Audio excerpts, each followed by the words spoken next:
This is Dr. Mercola, and if you've been a subscriber to the site for a while, you know I'm absolutely committed to facilitating a complete transformation of the entire fatally flawed healthcare system. And that's why I developed this site to provide you with loads of information. Most all of it is free, so that it empower you and your family to start to take control of your health. But I've realized a long time ago that the most effective way to do this is with your cooperation and those of many others. So in an effort to understand and listen to your concerns, we have a very well-trained customer service department. And it's so well-trained that if you've ever had an opportunity to interact with them through purchasing one of our products, you know that we actively seek to listen and understand what your experience has been. And that's why after every interaction, we provide an opportunity to rate our service. And the rating is simply from 0 to 10, 10 being great, 0 being terrible, of how your experience was. And what we've noticed is that 85% of the people rate us a 9 or a 10. So I think that's pretty good, but we're always looking for room for improvement. We're seeking to be the best we possibly can to serve you as best possible. And that's one of the reasons for this video, because there's been some concerns about an article that I posted recently about krill oil compared to fish oil. And I just wanted to expand on that and provide you with more details so those of you who have concern that we're doing this for financial or economic reasons, that's clearly simply not the case. As you know, I've been a long proponent of omega-3 fats for optimal nutrition, and I believe ideally they should come from animal-based sources. Now, I myself personally consume flaxseed and other forms of plant-based omega-3s, but I realize and understand that most all of our body's ability to convert that lower chain a smaller fatty acid to the higher chain fats, such as EPA and DHA, is somewhat limited. And ideally we need that because the DHA is literally more than half of our brain is composed of this fat, and if you don't have high amounts of that, you can run into serious problems, or at least not high, but sufficient amounts.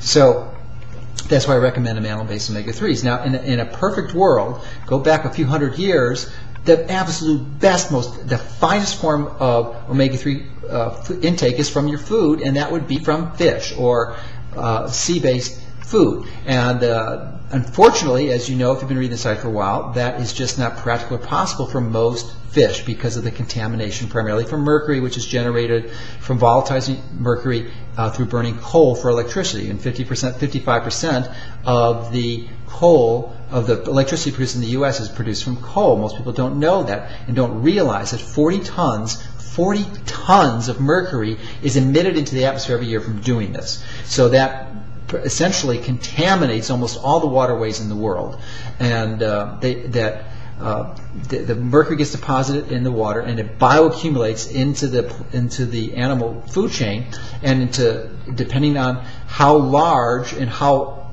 long that specific species of fish has been around, that is going to be a direct reflection of how effective it is able to bioaccumulate and multiply, sometimes in many cases millions of times higher than it is in the surrounding water. So as you know, mercury is a very potent neurotoxin. It can causes lots of problems and complications. It's definitely something you do not want in your body.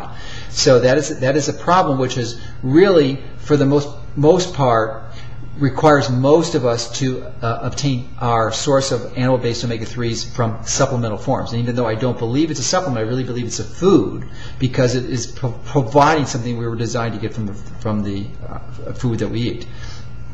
So that really provides us with either food or the newer form of omega-3 fats. That is my favorite and personal recommendation, as you know, is krill. Now, krill is a much smaller organism.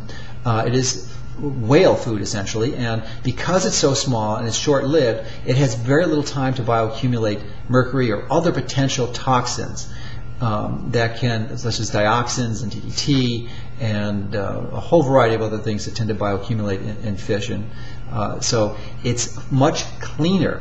And now we can clean fish oil, there's no question, but it needs to go through a process typically, and that processing can cause a problem. So does that mean all fish oil is bad? No, there's clearly a number of good brands that are out there, and if you find that fish oil works for you, then certainly continue it. In fact, any of my recommendations, it's all based on your body. You need to listen to what your body is telling you. If your body says, no, I don't care what I say, what anyone else says, don't do it. Don't take that supplement. Don't take that food recommendation. You need to honor what your body's telling you, because that's going to be the best feed you can possibly get. But for most people, the experience has been that krill will provide a superior form of omega-3 supplementation for a variety of reasons. One is it has a higher, more effective absorption rate. That's because of the phospholipids attached to it, so it's more easily absorbed, and because of that, you don't get this burping or belching, and you need far lower quantities. So rather than taking 2, 3, 4 grams of fish oil, you can get by with 1 gram of krill oil and still get the amount of omega-3s that you need in your system. So it actually becomes a more cost-effective and easier solution. So these are the reasons why I now recommend krill. And it's what I take personally, what I recommend for my family members, for my mother, my sister, my brother. These are the things that they take. So, I'm not recommending anything to you that I don't recommend for myself and my family.